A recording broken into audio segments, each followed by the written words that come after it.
I just saw Monsters vs. Aliens. Everybody else was shot down before. Frank's here to join me. So tell us what this movie's about, Pilly. Pop. Thornton. No, but Monsters vs. Aliens. Well, just go with your rating real quick. Get that out of the way. Rating, I'd have to give it a 4 because it was definitely entertaining, even though it's a child's movie, and I'm pretty sure there's not a lot of movies that can do that. Compare it to Clockwork Orange, because I just saw it. God. Was it that good? The people want to know. No, but seriously. I don't remember who was in it, but Paul Rudd was in it. Paul Rudd. Yeah, I was. Who was it? Do you know? Paul Rudd? Yeah. No, I know Seth Rogen was Bob. Seth Rogen was Bob. Bob was a cool character. Reese Witherspoon played Susan. Yeah. And for the rest of the cast, I'm not too sure about. That other guy's really going on though. The alien guy. Or not. He's an ant. He's like the small. It's Steven. Small cockroach. He's a cockroach. I think Stephen Colbert played somebody. Didn't Steve Colbert played the president. He was a co-president. Yeah. It's just like every typical alien movie when like we don't know what to say to them. So he goes up to it and he starts playing that song from the Close Encounters of the Third Kind. Then he busts out into. Then he starts going all crazy with the piano. It's pretty cool. Susan was about to go into a wedding, but what happens is her wedding. Yeah, she was about to go into her wedding. She's marrying a newscast guy, and the newscaster is like saying, we're gonna move over here. First, the original plan was Paris, and then he decides that he's gonna go somewhere else. Mm-hmm. And just afterwards, when he goes in there and they're about to get married, this rock comes down from space or from space, I guess, from some other planet, and it hits Earth and it lands on Susan. So right there you think, oh crap, what the hell happened? Well, when they're about to get married, Susan just grows like 50 feet or something. And which is obviously a parody of that old monster movie Attack of the 50-Foot Woman. Yeah. And from there she gets transported into a secret base where monsters are held. Like where there's like I don't know how much monsters. That's kind of like the Area 51 for monsters. Yeah, the Area 51 for monsters. For monsters, yeah. So I haven't seen the movie obviously, but I think it has like a great concept. The whole like taking all these parodies of like B horror movies from like the 50s. Like you got like a parody of like what Swamp Thing. He's parody of the Attack of the 50 Woman. Blob. The Blob. The Fly was obviously a roach in this movie.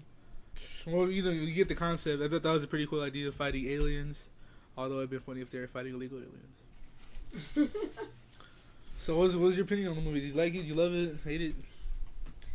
Even though I was already expecting a cartoon movie, this movie was really like a real child's movie. Like it was very childish. It's very silly. Yeah, it's like there was a lot of scenes, but just like I don't want to compare it to Disney, but there's always something hidden, like some sexual thing in a lot of Disney's. Well, in this movie, like there's like two scenes where like if you're older you'll understand, but if you're a little kid you don't get it and you won't really care. So it's kind of like well blended in there. Yeah. Would it have been just as good if it wasn't in 3D? Yes, of course.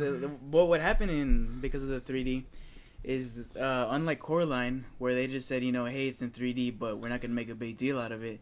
In this movie, they try to make it a big deal, and it starts. One of the first scenes is like two guys that are like, it's like astronomers. They're studying, and then humans. Like there's one playing ping pong, and the ball is like going towards you. They try to utilize it, but they didn't utilize it well. It would have been just as good without it. So you're not suggesting people just go out and spend the extra money for the 3D? It's worthless. Yeah, I suggest that you just go for the clearer image. I don't like 3D just because of the fact that I wear glasses. Yeah. So wearing glasses on top of glasses, it's kind of annoying. It's like fucking 6 eyes. Hey, 6 eyes. Speaking of eyes, the alien had 4 eyes. Did he was wearing glasses? Was it DreamWorks movie? Cause was it Pixar or DreamWorks? Right. That's DreamWorks. Yeah, okay.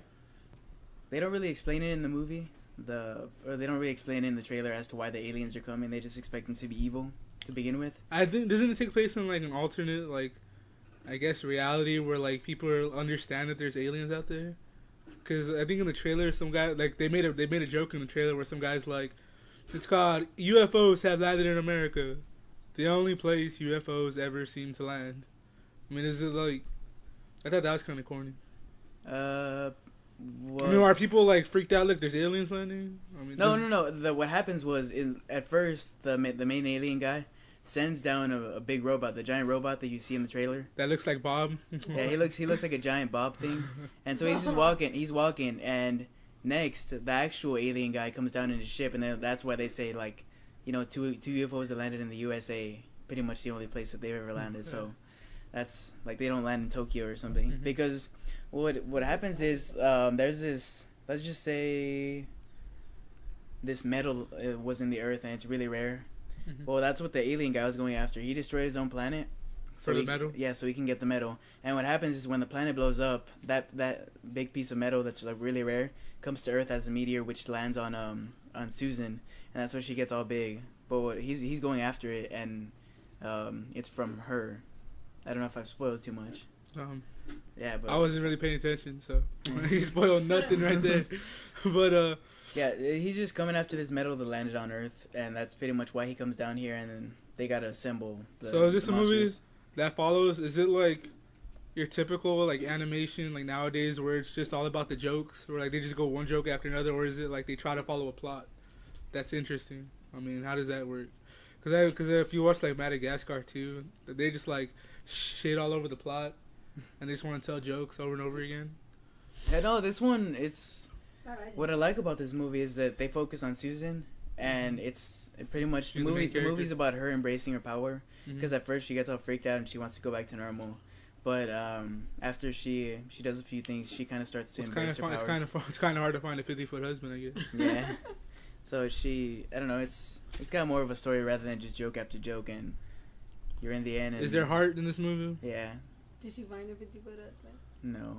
Oh, you just spoiled it. No, but she embraces her power. Okay. Let me just keep it that way.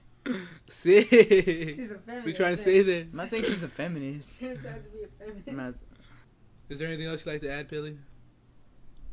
Pilly Pop? Once you pop, you just can't stop. There's not a lot that I gotta say. Other than about anything. I really wish there was a second opinion on this rather than, just one. This has been another review from the Digi-Critics. Monsters vs. Aliens. Eat it. Watch it.